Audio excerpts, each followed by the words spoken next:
deuxième, au 2 Samuel 12 maintenant. Au 2 Samuel 12.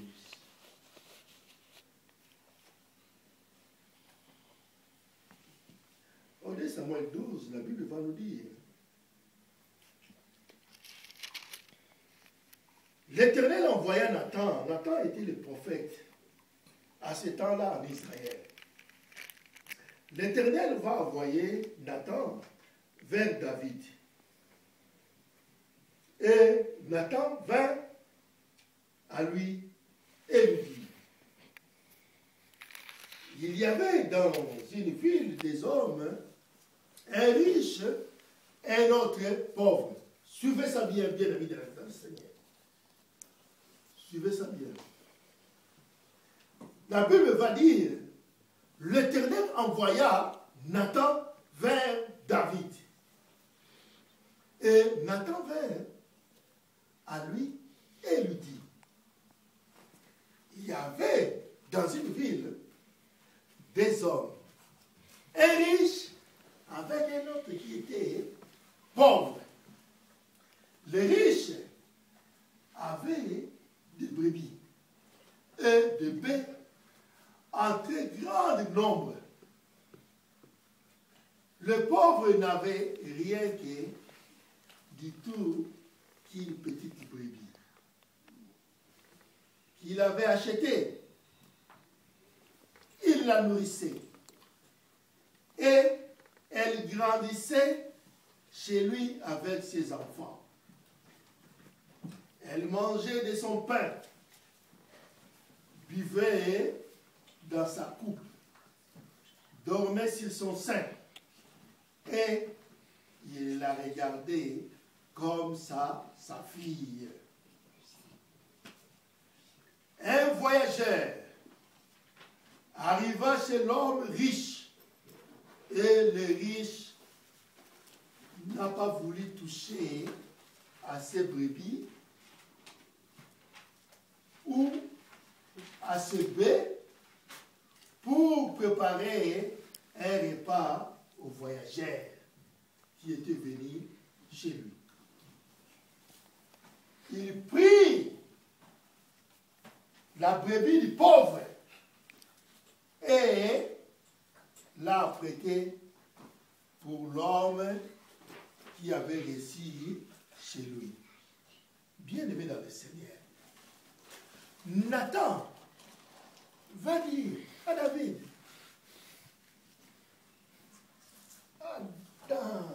dans ton pays, ça se passe des choses.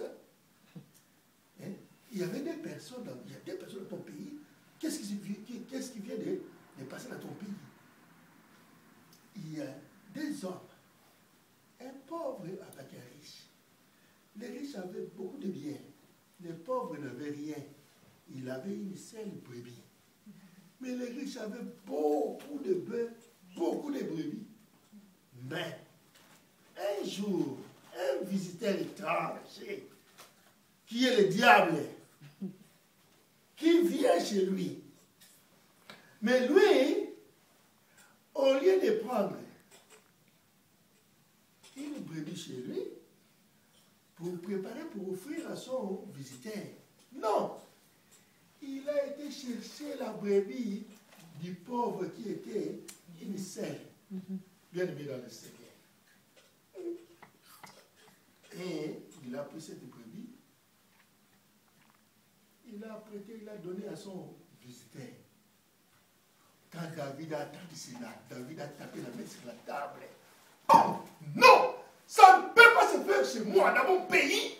Cette histoire, ça ne peut jamais se faire chez moi. Je n'accepte pas ce que les riches l'avaient fait. Non, il faut qu'il lui restitue, en plus de 7 brebis, 4 autres. Parce qu'il a commis l'irréparable. Ça ne se fait pas. Pourquoi il a fait ceci? Ah non. Mais qui est cet homme? Dans mon pays, quelqu'un agit ainsi. Non, moi je n'accepte pas cette affaire. Le prophète Nathan lui regarde, il dit, mais c'est qui cet homme qui a agi de la sorte? Ah non, Ça ne se fait pas. Toi, tu as beaucoup de biens. Mais pourquoi tu vas laisser tes biens pour aller prendre à celui qui n'en a pas? La personne a seulement une seule brebis. Et tu prends sa brebis pour toi. Toi, tu as beaucoup. Mais ce que tu as fait là, c'est pas bien. Nathan, dis-moi celui qui a fait ça. Nathan dit, mais c'est toi! Mais c'est toi? Dieu! L'Éternel m'a dit de dire ce que tu as fait à Iré.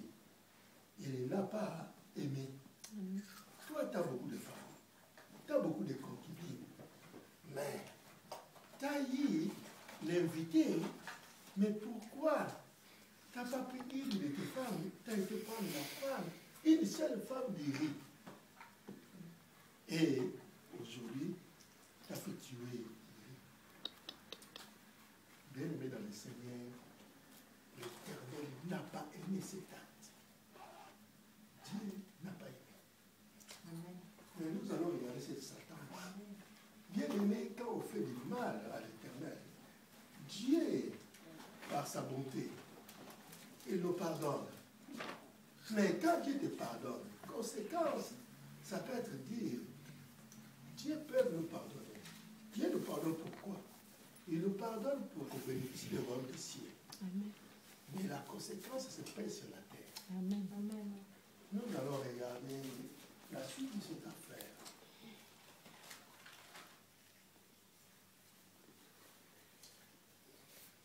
La Bible va nous dire au verset 5, la colère de David s'enflamma violemment contre cet homme et il dit à Nathan, l'Éternel est vivant. L'homme qui a fait cela mérite la mort. Oh, il se condamne lui-même. Donc, Dieu avait envoyé le messager pour lui rappeler, pour lui dire ce qu'il avait fait.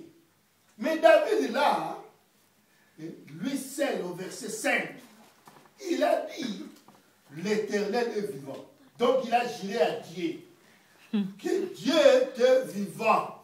C'est lui qui a fait cela. Il mérite la mort. Il oublie que c'est lui. Et il rendra 4 brebis pour avoir commis cette action et pour avoir été sans pitié. Et Nathan dit à David, qui est cet homme-là? Ainsi parle l'Éternel, le Dieu d'Israël. Je t'ai oint pour roi sur Israël et je t'ai délivré de la main de Saoul. Je t'ai mis en possession de la maison de ton maître. J'ai placé dans ton sein les femmes de ton maître. Et je t'ai donné la maison d'Israël et de Juda. Et si cela y était paix, j'aurais encore ajouté. Pourquoi donc as-tu méprisé la parole de l'Éternel en faisant ce qui est mal à ses yeux? Tu as frappé de l'épée Iré, les Hessiens. Tu as pris sa femme pour en faire ta femme. Et lui, tu l'as tué par l'épée du fils d'Ammon. Maintenant, l'épée ne s'éloignera jamais de ta maison parce que tu m'as méprisé et parce que tu as pris la femme d'Iri, les siens, pour en faire ta femme. Bienvenue dans le Seigneur. Ça, c'est la sentence que Dieu donne. Dieu lui condamne. L'acte que tu as fait,